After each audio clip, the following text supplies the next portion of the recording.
Ternyata di dalam Al-Quran penurunan tingkat berpikir itu equal dengan maksiat. Jadi contoh ya, orang nggak bisa berpikir sehingga dia maunya instan.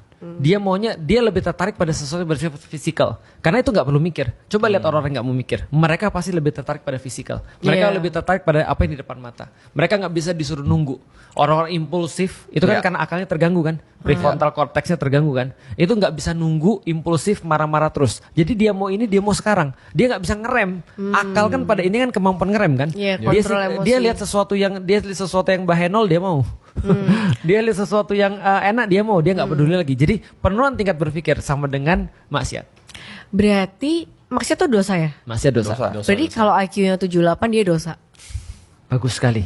Bagus sekali. Makanya di dalam Islam itu memberikan ruang kepada siapapun. Sesuai dengan porsinya nggak sih? Benar. Berarti ada minimal Berarti IQ kalau berapa masuk Islam? bagi orang yang IQ-nya kecil, apa? Berarti ada minimal IQ masuk Islam. Karena kalau bodoh nggak Gue bisa. baru bilang fair sesuai bener dengan sih. porsinya. Tapi benar sih. Itu benar. Tapi benar sih kata-kata lu. Apa? Di dalam Islam minimal harus ada IQ.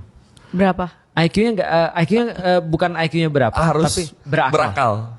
Oh. Lu boleh Iya. nggak sholat di Iya. lu Islam boleh nggak sholat Asal lu gila. kalau udah nggak berakal. Heeh.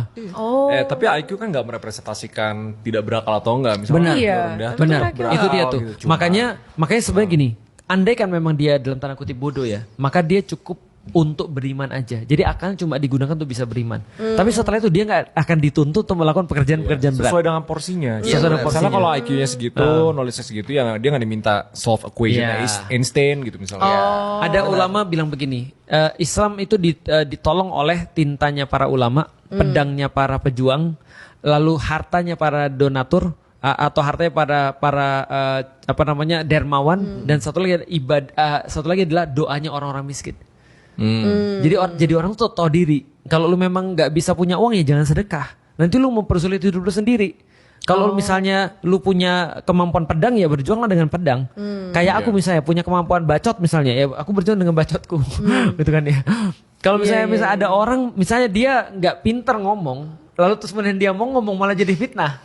Ya kan? Iya. Berarti kita dikasih perjuangannya masing-masing. Begitu dia terus kemudian IQ-nya tidak sampai, dia tidak akan diminta untuk jadi ulama. Iya. Dia diminta untuk ya berdoa aja lu kan itu kan ya. Karena nggak ada yang dibebankan kecuali dengan kesanggupan. Menyelesaikan permasalahan sehari-hari kan juga butuh akal. Iya. Ya, di Kalau porsinya misalnya aja. kita udah merasakan tanggung jawab lebih nih, kayak kita Iya. sering ngobrol gini kan tiba-tiba, aduh, gue punya tanggung jawab buat memajukan taraf berpikir masyarakat Indonesia misalnya. Iya. Kalau terus itu kita udah sadar itu kita punya beban itu, kita punya tanggung jawab itu, tapi